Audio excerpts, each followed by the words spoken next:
Hi everyone, welcome to this video on section 4.5 where we focus on the consequences of fluctuations, exchange rates, and the government intervention in exchange rates. Okay, we're going to look at these consequences by looking at what happens when there's a depreciation. All right. Imagine that Burmistan relies greatly on imported factors of production. This is where they get all of their technology, computer equipment, and also some of their raw inputs like the oil. What would this depreciation do to their economy on an ADAS diagram? Have a go at drawing this now. Okay, the depreciation would of course increase their cost of production. These things cost more now. Shifting SRAS, which increases the price level, giving us cost push inflation. From the export side of things, that same depreciation would make the Burmistan exports of corn more attractive. There we go. It is increasing aggregate demand. Foreigners have to spend less of their own currency to buy that of Burmistan. So this increases their exports, which increases aggregate demand, shifting it to the right, and we get that demand pull inflation. So like I said, I'm not going to go through the effects of an appreciation. If you know the effects of a depreciation, you should be able to work it out. Okay, let's move on to growth. We've just seen that there should be more exports due to a depreciation, so more corn is produced. So when AD shifts right, we see an increase in real GDP. However, we also saw that SRAS shift left due to the depreciation. So we can see that that causes a decrease in real GDP. All right. So the same cause, but opposite effect on real GDP. That presents a bit of a problem, doesn't it? Does it increase growth or does it decrease growth? It's going to depend on the relative size of the shifts, right? This may depend on whether the country is more of an importer or more of an exporter. So is the increase in aggregate demand bigger than the decrease in SRAS?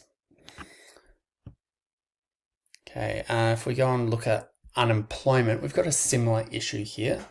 So as we know, there's quite a bit of a correlation between real GDP and the number of jobs in an economy. So the depreciation, we're still looking at depreciations, that can cause more jobs in the export industry, of course, but also in industries that compete with imports. So this is because we should now be buying more locally instead of the more expensive imports. So we should have positive effects on employment for that reason.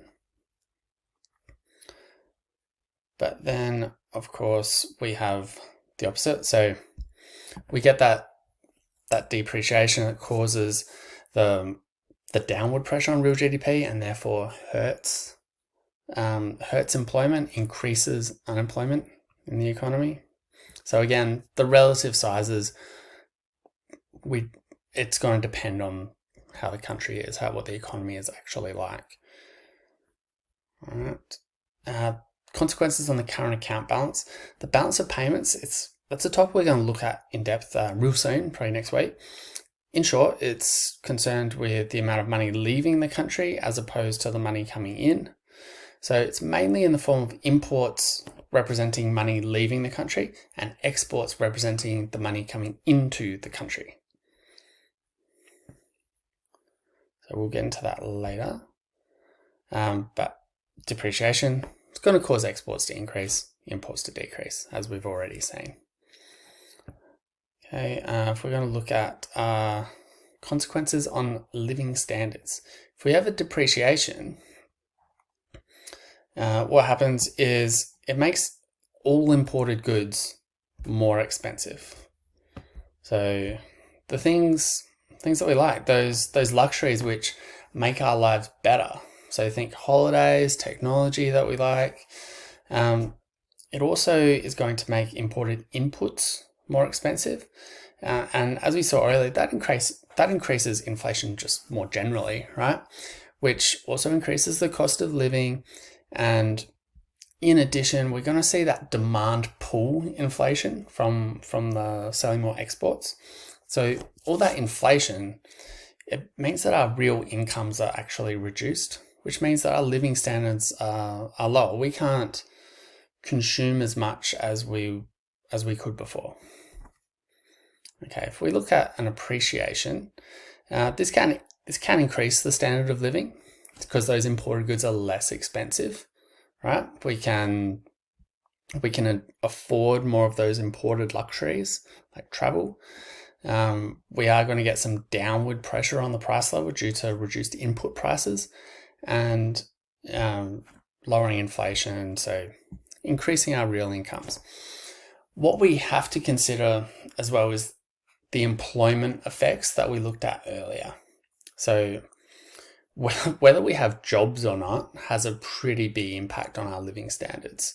So we can't just discount that. That's got to be front and center, really. Okay, on to government intervention. We've been examining exchange rate changes due to market forces. Now we're going to look at how governments intervene in the foreign exchange market. Some countries choose to fix their exchange rate so it will always be at the same value relative to another currency. So here's a definition, you know, that you need to get that down. Now, why would a country want to fix their exchange rates? Simply, it provides certainty. If you always know how much your inputs are going to cost, if your trading partner knows how much your exports will cost, then more trade will take place. They're not going to be worried about entering into contracts and then having the risk of the exchange rate changing, fluctuating, because here with a fixed rate, they know it's going to stay the same. Firms will be more willing to set up operations in foreign countries, so foreign direct investment, as we saw. They're more likely to do that if they know what their exports are going to sell for, right? So that's why they do it. We're going to look at how they do it. How do they keep that fixed? Essentially, what they have to do is they've got to counteract the market forces which would shift the currency value. So we know those market forces, they still happen, but now they counteract them. Let's see how they do that. They use reserve assets. This is a new term for us. Reserve assets are foreign currencies held by a central bank of a country. So all central banks around the world hold large amounts of foreign currencies. And with these foreign currencies, they can influence the value of their exchange rate. Okay, so let's see what this looks like on a diagram. So here we are, Bormistan, they want to fix their currency, Borms, to be worth 50 US cents, right? So it's working well at the moment, it's at 50 cents. The market forces have it in the right spot. Now, then, what can happen is that some market forces come along that would normally cause a depreciation of the currency. So the value decreases to 40 cents, not what they want.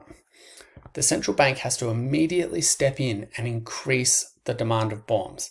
How do they do this? They use their reserve assets. So they take those foreign currencies that they own, the US dollars, the euros, the yen, etc., and they use those to buy their own currency. They buy Borms, and that increases the demand for Borms, and we counteract the market forces. So we get that value back to 50 US cents. We get that fixed value. Now, how do they do it if it goes the other way? How would they deal with forces that would appreciate the currency to 60 US cents? They don't want it that high. Now the central bank has to lower the value of the currency. What they can do here is they can buy foreign currency. So they could buy US dollars, euros. So they buy reserve assets. They sell their own currency to buy those reserve assets, which selling our currency, we know this shifts supply to the right. It increases the supply of Borms in the foreign exchange market, and then we can counteract those market forces, get it back down to 50 cents. Okay, now, some of you might be wondering, this is all good, but what happens if they run out of foreign currency to buy their own, right? Their next step would be to increase interest rates. What that does, that increases demand for a currency. We've seen this already in the last video. However, this creates problems by itself as well, doesn't it? Contractionary monetary policy might not be what that economy needs. Jobs could be lost. It's contractionary policy. Jobs could be lost. It could lead to a recession. People could be worse off.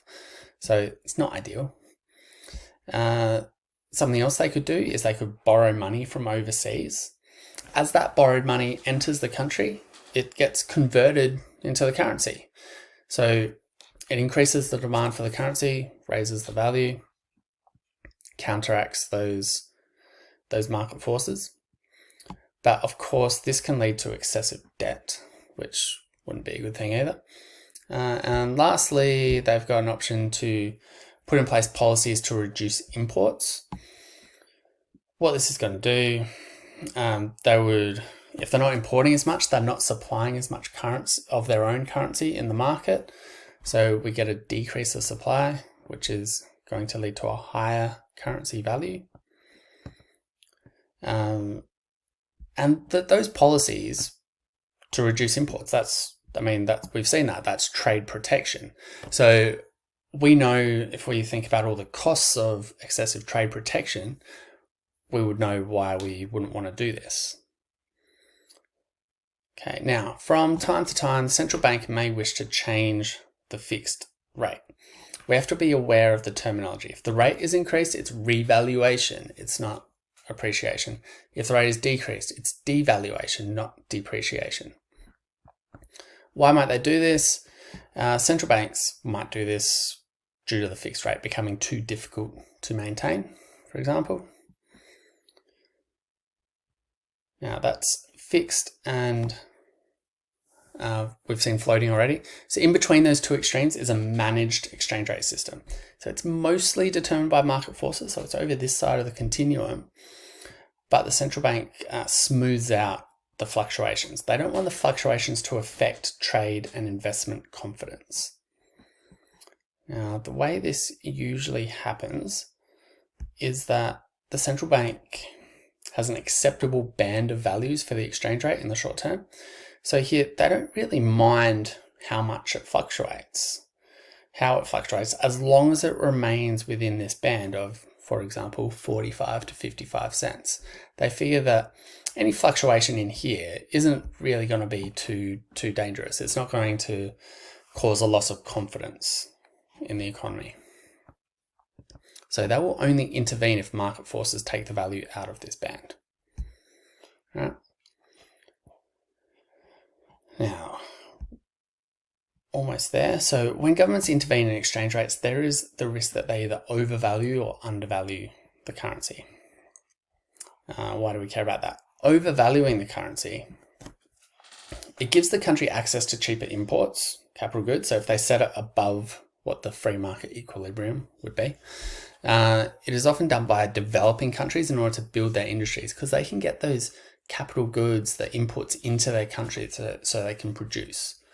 It does come with the downside of hurting their exporters and affecting unemployment as well.